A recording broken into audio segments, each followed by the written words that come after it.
يلا بينا نحضر ماتش الزمالك والبنك الاهلي في الدوري. اول حاجه جمهور الزمالك عمل حركه شيك قوي مع كل الناس اللي كانت في الزمالك قبل كده، واولهم ايمن الرمادي.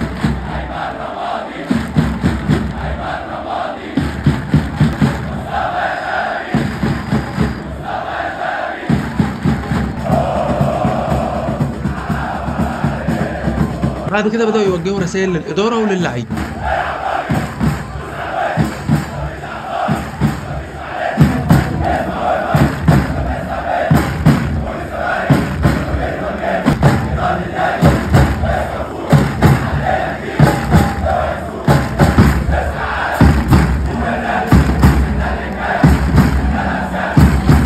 دقيقة من الشوط الأول حتى الآن مفيش أي هجمات خطر، اللهم إلا كورة بس كده إيه قريبة من البنك شوية. ضربة جزاء للبنك الأهلي والجمهور دلوقتي بيقول فضيحة.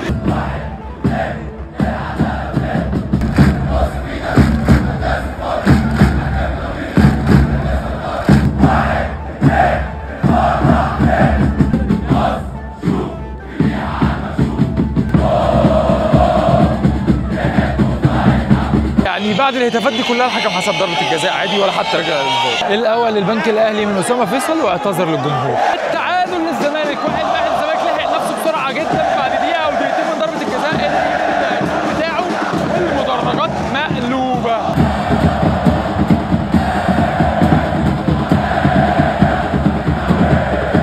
دقيقة 42 الزمالك كان قريب قوي من ان هو يجيب الجول الثاني ويقفل الشوط الاول وهو متقدم. خلص الشوط الاول 1-1. الزمالك اكيد عايز يكسب عشان يستغل تعادل الاهلي امبارح. بدا الشوط الثاني بكره خطر جدا للزمالك في الدقيقه 54. 78 دلوقتي جمهور الزمالك كله عايز ضربه جزاء وجول 1-2. الفار راح فين؟